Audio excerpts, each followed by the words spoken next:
सोचो, अगर तुम गहरे समुद्र में अकेले फंसे हो, चारों तरफ सिर्फ पानी है और एक अदृश्य ताकत तुम्हें बार बार मौत के करीब धकेल रही है। यह कहानी है जॉन की, जो रोज की तरह मछली पकड़ने अपनी छोटी नाव लेकर समुद्र में निकलता है। शुरू में सब कुछ सामान्य लगता है, लेकिन थोड़ी ही दूर जाने के बाद उसके साथ अजीब घटनाएं होने लगती हैं। चारों तरफ घना कोहरा छा जाता है और दूर दूर तक उसे कुछ भी दिखाई नहीं देता। तभी अचानक उसकी नजर बोट पर पड़ती है। जॉन को उम्मीद होती है कि शायद वहां लोग मौजूद होंगे। वह अपनी नाव को उस बड़े जहाज के साथ बांधकर अंदर चढ़ जाता है, लेकिन जैसे ही वह जहाज के भीतर जाता है, उसकी हैरानी बढ़ जाती है। जहाज के अंदर सब कुछ सामान्य था। खाना पीना ताजा रखा था, मशीनें सही हालत में थीं, लेकिन वहां एक भी इंसान मौजूद नहीं था। उसने इंजन चालू करने की कोशिश की, लेकिन पता चला कि वह खराब पड़ा है। जॉन दूरबीन लेकर चारों तरफ देखने की कोशिश करता है। उसे लगता है कि शायद जहाज का मालिक पास ही कहीं मछली पकड़ने गया हो, मगर कोहरे की वजह से उसे कुछ भी दिखाई नहीं देता। थोड़ी देर बाद वह कंट्रोल रूम में जाकर रेडियो ऑन करता है और संदेश देता है, यहां समुद्र में कोई फंसा हुआ है, अगर कोई मुझे सुन रहा है तो कृपया जवाब दे। लेकिन उसे कोई जवाब नहीं मिलता। थक कर वह अपनी नाव की ओर लौटने का फैसला करता है। जैसे ही वह ऊपर आता है, उसका दिल दहल जाता है। उसकी नाव वहां से गायब हो चुकी थी, जबकि उसने उसे अच्छे से बांधा हुआ था। अब वह पूरी तरह उस रहस्यमयी जहाज में फंस चुका था। इसी बीच कोहरा हट जाता है और आसमान साफ हो जाता है। अब जॉन नक्शे की मदद से रास्ता खोजने की कोशिश करता है ताकि घर वापस जा सके, लेकिन इंजन खराब होने के कारण जहाज आगे नहीं बढ़ पा रहा था। वह टूल बॉक्स लेकर इंजन ठीक करने में जुट जाता है और काफी मेहनत के बाद उसे दोबारा चालू करने में सफल हो जाता है। यह उसके लिए बड़ी राहत थी।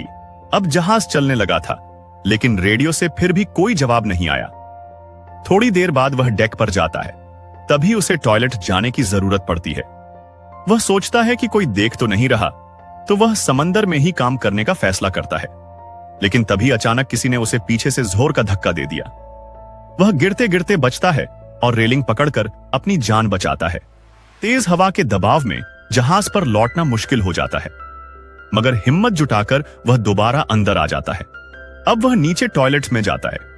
जैसे ही वह अंदर जाता है, दरवाजा अपने आप बंद हो जाता है और बाहर से लॉक भी हो जाता है। पहले तो उसने सोचा कि यह हवा के प्रेशर से हुआ होगा, लेकिन जब उसने खोलने की कोशिश की तो समझ गया कि यह जानबूझकर लॉक किया गया है। अब उसे यकीन हो जाता है कि इस जहाज में कोई और भी मौजूद है जो उसके साथ खेल रहा है। जॉन दरवाजे पर जोर जोर से चिल्लाता है, मैं चोरी करने नहीं आया था, मैं बस चेक करने आया था, प्लीज सामने आओ। लेकिन कोई जवाब नहीं मिलता।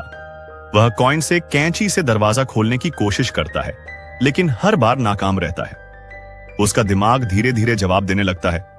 तभी वह खिड़की से बाहर झांकता है और देखता है कि एक बड़ा कार्गो शिप सीधा उसी दिशा में आ रहा है।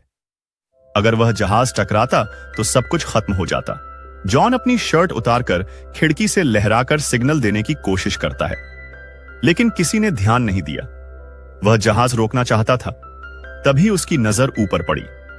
वहां एक लंबी रस्सी लटक रही थी। उसने सोचा कि इसका इस्तेमाल करके शायद जहाज को रोका जा सके, लेकिन किस्मत उसके साथ नहीं थी। वह रस्सी नीचे लगे फैन में फंस गई और घूमते घूमते उसके गले में कस गई। अब उसका गला घुटने लगा। जॉन रस्सी में फंस चुका था और उसका गला घुटने लगा था।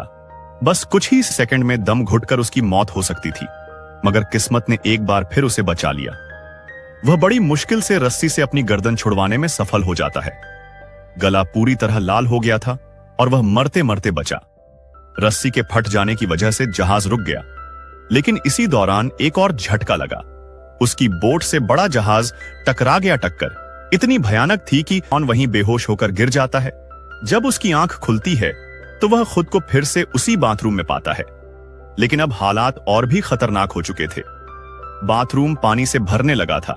अजीब बात यह थी कि पानी समुद्र का नहीं था, एकदम साफ मीठा पानी। यह देखकर उसकी रूह कांप जाती है। यह जोर से गिड़गिड़ाने लगता है, जो भी हो प्लीज मुझे छोड़ दो। लेकिन वहां कोई सुनने वाला नहीं था। भूख और प्यास से उसका शरीर कमजोर हो चुका था। वह बाथरूम के नल से पानी पीना चाहता है, लेकिन नल से एक बूंद भी नहीं निकलती। मजबूर होकर वह फर्श पर जमा पानी को उठाकर पीने लगता है। तभी उसे एहसास होता है कि अब यह पानी खारा हो चुका है, यानी समुद्र का नमकीन पानी बोट के अंदर भर रहा है। यह साफ हो गया था कि जहाज में कहीं ना कहीं छेद हो गया है। पानी लगातार अंदर आ रहा था और जल्दी ही जहाज डूब जाएगा। उसने दरवाजा तोड़ने की कोशिश की, लेकिन लगता था जैसे किसी ने जानबूझकर उसे बाहर से बंद कर रखा है। रात गहराने लगी। जहाज के ऊपर से दृश्य दिखाया जाए तो साफ नजर आता कि उसे कोई चला रहा है, मगर वो इंसान नहीं बल्कि कोई अदृश्य ताकत थी। थकान और सदमे के बीच जॉन को नींद आ जाती है, मगर रात के बीच समंदर में तूफान आ जाता है। लहरें बेकाबू हो जाती हैं, जहाज जोर जोर से हिलता है और उसका काफी नुकसान भी हो जाता है। तेज टकराहटों में जॉन भी चोटिल हो जाता है। सुबह जब उसकी आंख खुलती है तो पानी का स्तर इतना बढ़ चुका था कि अब सिर्फ उसका चेहरा ही बाहर था। उसने मान लिया था कि अब मौत कुछ ही देर में सामने होगी, लेकिन तभी चमत्कार होता है। दरवाजे का हैंडल अपने आप क्लिक करता है और फिर दरवाजा टूटकर बाहर की तरफ गिर जाता है। पानी का दबाव कम हो जाता है और जॉन किसी तरह बाहर निकलकर ऊपर डेक पर पहुंचता है।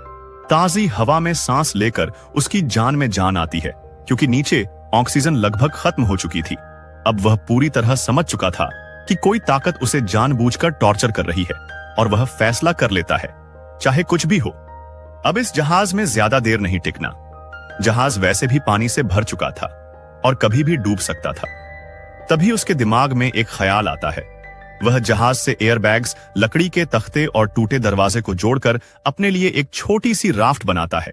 खाने पीने का इंतजाम भी जहाज से कर लेता है और धीरे धीरे इस रहस्यमयी जहाज से उतरकर आगे बढ़ने की कोशिश करता है। घंटों गुजर जाते हैं, लेकिन उसका सफर आगे नहीं बढ़ पाता। जब वह पीछे मुड़कर देखता है तो चौंक जाता है। बड़ा जहाज अब भी वैसा का वैसा खड़ा था, जबकि उसे लगा था कि वो 5-10 मिनट में डूब जाएगा। यही सोचकर वह दोबारा जहाज पर लौटता है। अब की बार उसने जहाज की लीकेज को ठीक किया, एक पंप बनाया और जहाज के अंदर भरे सारे पानी को बाहर निकाल दिया। यहां तक कि बाहर से भी जहाज को रिपेयर कर दिया। कुछ देर बाद जहाज बिल्कुल ठीक हो चुका था।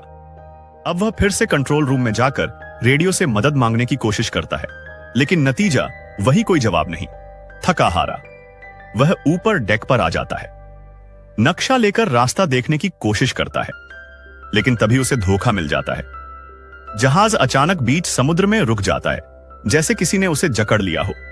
अब उसकी टेंशन और बढ़ जाती है। तभी उसकी नजर दूर एक औरत जहाज पर पड़ती है।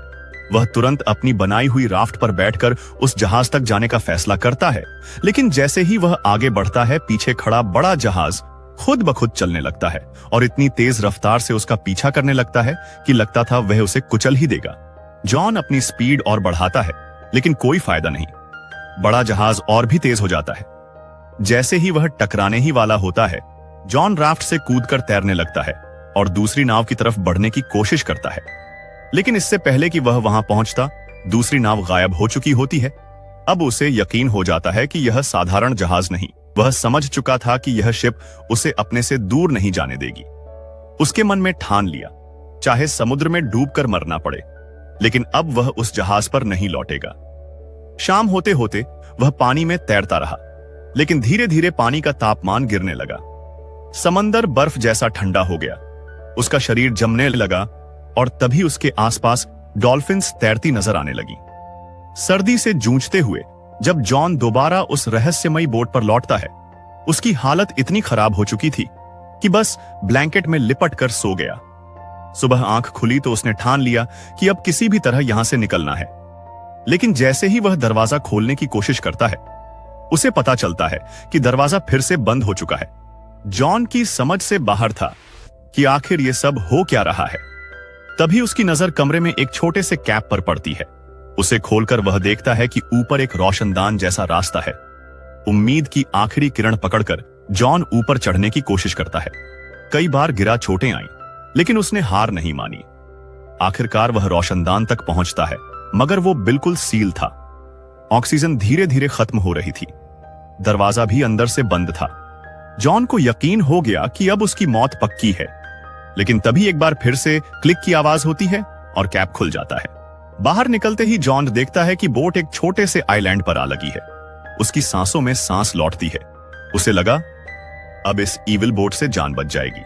जॉन तेजी से बोट से उतरता है और आइलैंड पर पहुंचकर चारों तरफ इंसानी मौजूदगी के निशान खोजने लगता है। उसे यकीन था कि कोई इंसान ही बोट को कंट्रोल कर रहा था और उसे टॉर्चर कर रहा था। वह एक लोहे की रॉड उठाता है, तैयार हो जाता है उस अदृश्य दुश्मन से भिड़ने के लिए। लेकिन जैसे जैसे वह आइलैंड को एक्सप्लोर करता है, उसकी आंखें फटी रह जाती हैं। आइलैंड पर इंसान का कोई निशान नहीं था। जॉन अब और उलझन में था। तभी बोट फिर से चल पड़ती है, मानो किसी नए शिकार की तलाश में। यह देखकर जॉन को पूरा यकीन हो गया कि बोट और आइलैंड किसी अलौकिक ताकत के कंट्रोल में है। भागते भागते वह आइलैंड की सबसे ऊंची चोटी पर पहुंचता है। वहां से उसे दूर एक और आइलैंड नजर आता है, लेकिन उससे पहले ही वह पीछे की ओर घूमता है और ठिठक जाता है। उसके सामने वही जगह थी जहां से उसने अपनी यात्रा शुरू की थी। उसकी पुरानी बोट भी वैसी ही बंधी हुई थी जैसे कुछ हुआ ही ना हो। यहां लोग भी मौजूद थे, बिल्कुल वैसे जैसे शुरुआत में थे। सब कुछ पहले जैसा था, जैसे वह बुरा सपना कभी हुआ ही ना हो। लेकिन जॉन जानता था कि यह सब उसकी आंखों के सामने हकीकत में हुआ है। उसकी बोट वहां तक कौन लाया? आइलैंड की असली सच्चाई क्या थी? और उस अदृश्य ताकत का राज क्या था? मूवी इन अनसुलझे सवालों के साथ यहीं खत्म हो जाती है और दर्शकों के मन में एक ठंडी सनसनी छोड़ जाती है।